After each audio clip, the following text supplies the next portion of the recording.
გაირკვა, რა თანხა უნდა გადაიხადოს ლიონმა, რათა საფრანგეთის ლიგა 2-ში არ დააქვეითონ. 100 მილიონი ევრო 10 ივლისამდე. სააპელაციო კომიტეტის სხდომა 10-ში გაიმართება და პასუხსაც იტყვიან. თანხა კლუბის ანგარიშზე რეალურად უნდა იყოს ხელმისაწვდომი.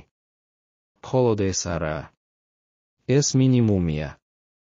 გარდა ამისა, ლიონმა უნდა დაამტკიცოს, რომ სეზონის დასრულებამდე კლუბის ანგარიშზე კიდევ 100 მილიონი ევრო შევა.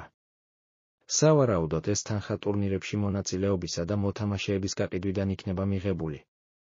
მოკლედ 100 მილიონია საჭირო უახლოეს 6 დღეში.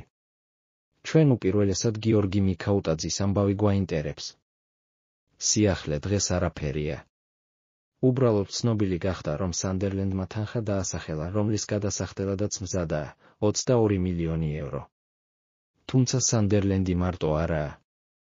მიქაუტაძე უფრო ძლიერ გუნდებს სურთ, რომას, ტოტენჰემს, ნოტინგემს, მარსელს.